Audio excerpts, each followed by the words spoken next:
মারা ওখানে কি হয়েছে দেখি তো।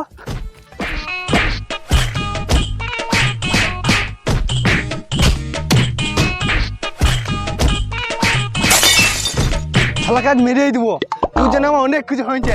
কাকা তোমারও গান মেরে দিয়েছে? তাহলে বলো একটু শুনি। আমার আমার সব শেষ করে দিন চাই। যা বলবে একটু ভালো করে বলো, ঢেমন মাগির মতো কথা বলো না, কাশো ঝেড়ে। কি বলবো আমার আর দুঃখের কথা। তা বলো নাই, 2023 সালে প্রথম দিকে আমার পুঁদে একটা বড় বড় ফোঁড়া হয়েছিল।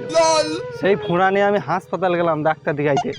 দিয়ে তারপরে হাসপাতালে ঢুকে দেখি কত কচি কচি নার্স। তারপর লজ্জা তুমি ফ্যানটা খুলে তো কান্না। আমি খানিকক্ষণের লেগে ভালো, আমার কোনো বৃথাই নাই, ভালো এনজয় নিলাম নাচগুলোকে দেখে। তারপরে বাড়া কোথা থেকে একটা হাতির মতন মোটা নাচ চলে এলো। পুরো পোঁক পোঁক করে দুবার টিপে দিয়ে আমার প্যান্টটা খুলে দিলে। এই মারা, তাই নাকি? সর্বনাশ। তো ফোড়ারে গেলে তো ভালো করেছে, তোমার ক্ষতি কি করেছে? আসল ক্ষতিটা এবার শুনো। তখন একটা সুন্দর একটা নাচ ছিল, বলছে ফ্রি ওষুধ ফ্রি চিকিৎসা। সেদিকে আমি নাম্বারটা দিয়ে দিলাম। হঠাৎ একদিন মারা ফোন করে দিয়েছে। আমি ফোন ধরলাম, বলছে হ্যাঁ কে? বলছে হাসপাতাল থেকে বলছি। হ্যাঁ বলুন।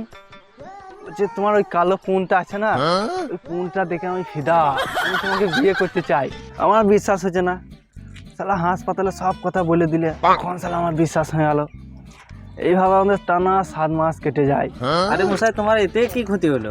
হ্যাঁ, এইবার আসল ক্ষতিটা শুনো। আবার ক্ষতি? শালা হঠাৎ একদিন আমাকে ঘরে ডেকে দিয়েছু। আমিও শালা খিপাচিতা নাচতে নাচতে চলে গেলাম। দরজাটা খুলেই দেখছি শালা এগুলো দুধ নামার হয়েছে। এক দুমে ভাই মেরে দিলাম। শালা সুরসুরি উঠবে কোথাও, আবার ঘুম চলে আসছে। ওই শুয়ে পড়লাম, তো আর উঠলাম না। শালা আমি ঘুম থেকে উঠে দেখি মানে এগুলো তো হালকা হালকা বিতা করছে। বড় ভাই আমার দুটো বিচি নিয়ে চলে গেছে ভাই। সর্বনাশ! তাহলে 2023 মেরে তারাও এখান থেকে। হ্যালো গাইস, অনেকদিন পর একটা নতুন ভিডিও নিয়ে চলে এলাম কমাগ্রাম চ্যানেলে। এই ভিডিওটা যদি ভালো লেগে থাকে তাহলে লাইক করবেন, কমেন্ট করবেন, শেয়ার করবেন, আর যদি চ্যানেলে নতুন হয়ে থাকেন তাহলে সাবস্ক্রাইব করবেন।